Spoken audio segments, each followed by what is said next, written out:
MP board कक्षा 12वीं वाले सब बच्चे ध्यान दें प्यारे विद्यार्थियों। 15 दिसंबर को आपका भौतिक शास्त्र का पेपर है। जिन छात्रों ने रुक जाना नहीं परीक्षा के लिए अगर अप्लाई कर रखा है तो माय डियर फ्रेंड्स ये आपका पूरा पेपर है जो कि 101% आपकी परीक्षा में आपको देखने को मिलेगा। प्यारे विद्यार्थियों अब आपको किसी भी प्रकार से गलती नहीं करना है क्योंकि जो प्रश्न पत्र बता रहा हूँ आपको अच्छे से देख लेना है क्योंकि पूरा का पूरा पेपर और उसका सॉल्यूशन आ चुका है जो आपकी परीक्षा में पूछा जाएगा। माय डियर फ्रेंड्स ध्यान से क्वेश्चन पेपर को देखें और अपनी एग्ज़ाम देने जाएं। पहला प्रश्न आपसे पूछा जाएगा, ई तीव्रता वाले विद्युत क्षेत्र में आवेश Q रखने पर उस पर लगने वाला बल होगा। प्यारे विद्यार्थियों उस पर लगने वाला जो बल होगा वो क्या होगा, तो इसमें आपको लिखना है F बराबर QE।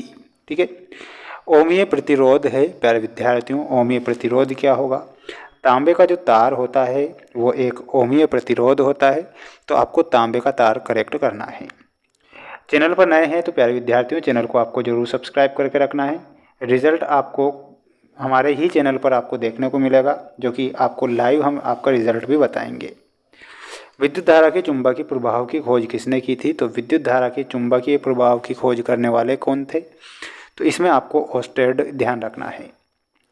एक पूर्ण चक्र में प्रत्यावर्ती धारा का औसत मान कितना होता है, तो औसत मान में आपको लिखना है 0। ठीक है, यानी कि एक पूर्ण चक्र में प्रत्यावर्ती धारा का जो औसत मान होता है वो 0 होता है, आपको 0 लिखना है। गोलीय दर्पण की वक्रता त्रिज्या r तथा उसकी फोकस दूरी f में क्या संबंध होगा, तो प्यारे बच्चों इसमें आपको करेक्ट क्या रखना है याद, और वो हो जाएगा f बराबर r/2। ठीक है, अगला प्रश्न दिया गया है आपकी स्क्रीन के सामने जो कि आप यहाँ पर देख सकते हैं। जर्मेनियम क्रिस्टल को पी टाइप अर्धचालक बनाने के लिए इसमें मिलाई जाने वाली अशुद्धि की संयोजकता कितनी होती है, तो इसमें आपको 6 ध्यान रखना है। ठीक है, 6 हमारा यहाँ पर करेक्ट हो जाएगा। चैनल पर नए हैं तो प्यारे विद्यार्थियों चैनल को जरूर सब्सक्राइब करके रखना है। अगर इंग्लिश मीडियम वाले बच्चों के लिए पेपर चाहिए तो आप हमें कमेंट बॉक्स में बता सकते हैं। रोग के कीटाणुओं को मारने में किरणों का प्रयोग किया जाता है, तो रोग के कीटाणुओं को मारने में किस किरणों का प्रयोग किया जाता है प्यारे बच्चों, इसमें आपको लिखना है पराबैंगनी किरणों का। ठीक है, तो यहाँ पर आपका पराबैंगनी सही उत्तर हो जाएगा। 1 EV बराबर क्या होता है, तो जूल में आपको बताना है, तो 1.6 × 10⁻⁻19। स्वस्थ नेत्र के लिए स्पष्ट दृष्टि की न्यूनतम दूरी सेंटीमीटर में बताना है, तो आपको 25 लिखना है। सूर्य में ऊर्जा का स्रोत होता है, तो सूर्य में ऊर्जा का जो स्रोत होता है वो होता है नाभिकीय संलयन, तो यहाँ पर आपका सही उत्तर क्या होगा, और वो हो जाएगा नाभिकीय संलयन। धारा का एसआई मात्रक क्या है, तो प्यारे विद्यार्थियों धारा का एसआई मात्रक होता है एम्पियर। एम्पियर आपको लिखना है। समान दिशा में धारा प्रवाहित होने पर दो समांतर धारावाही चालकों के मध्य लगने वाला बल प्रकृति का होगा, तो वो होता है आकर्षण प्रकृति का, तो यहाँ पर आपको आकर्षण लिखना है।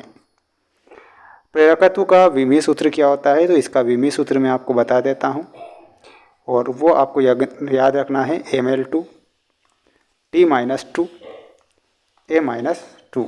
ठीक है, ये विमीय सूत्र हो जाएगा। अगला प्रश्न देखिएगा। अगला प्रश्न ये रहा आपकी स्क्रीन के सामने जिसमें आप सभी छात्र यहाँ पर जोड़ी देख सकते हैं। प्यारे बच्चों जोड़ी आपसे पूछी गई है लोरेंज बल। लोरेंज बल में हमारा सही उत्तर क्या हो जाएगा, इसमें आपको ऑप्शन नंबर 4 से मिलाना है। प्रेरण प्रतिघात में आपका सही उत्तर क्या हो जाएगा, और वो हो जाएगा ओमिका एल। लाइमन श्रेणी में आपको ऑप्शन नंबर 5 पराबैंगनी क्षेत्र से मिलाना है। और निर्वात में विद्युत चुंबकीय तरंगों की चाल आपको बताना है, तो यहाँ पर आपका सही उत्तर क्या हो जाएगा, और वो हो जाएगा ऑप्शन नंबर 3। प्रकाश का कणिका सिद्धांत, प्रकाश का जो कणिका सिद्धांत है वो न्यूटन के द्वारा दिया गया। फोटान का विराम द्रव्यमान 0 होता है, तो आपको 0 से मिलाना है। आप सभी बच्चे इसका एक स्क्रीनशॉट ले सकते हैं। पास होना है तो पढ़ सकते हैं और फेल होना है तो आप मत पढ़िए, क्योंकि वैसे भी मेरा काम है आपको पेपर बताना, पढ़ना आपका काम है, इसलिए ज़रूर पढ़िएगा ना। धारा मापी को वोल्टमीटर में कैसे परिवर्तित करते हैं, तो इसमें आपको क्या लिखना है, धारा मापी को वोल्टमीटर में बदलने के लिए इसके साथ श्रेणी क्रम में उच्च प्रतिरोध का तार जोड़कर, तो तो इसमें क्या लिखना है, उच्च प्रतिरोध का तार जोड़कर। प्रत्यावर्ती धारा अमीटर का पार्ट 2A है। परिपथ में धारा का शिखर मान क्या है। प्यारे विद्यार्थियों, धारा का शिखर मान क्या हो जाएगा, तो इसमें आपको लिखना है 2√2। एक्स तरंगों का उपयोग होता है टूटी हड्डी का पता लगाने में। लेंस की क्षमता तथा उसकी फोकस दूरी में संबंध क्या हो जाएगा, तो इसमें आपको लिखना है E बराबर PC। फोटॉन की ऊर्जा E तथा उसके संवेग P में क्या संबंध होगा, तो यहाँ पर आपका को कमेंट बॉक्स में आंसर देना है। विद्युत चुंबकीय तरंगों का मूल स्रोत क्या होता है, तो इसमें आपको त्वरित आवेश लिखना है। बोर का कक्षा संबंधी क्वांटम सिद्धांत का प्रतिबंध क्या है, तो ये भी आपको याद करके जाना है। इनके आंसर मैं आपको लाइव बताऊंगा। ये 2 नंबर वाले और 3 नंबर वाले जो प्रश्न होंगे वो लाइव बता दिए जाएंगे, इसलिए आप सभी बच्चों को चैनल को सब्सक्राइब करके रखना है। मिलते हैं नेक्स्ट वीडियो में। जय हिंद।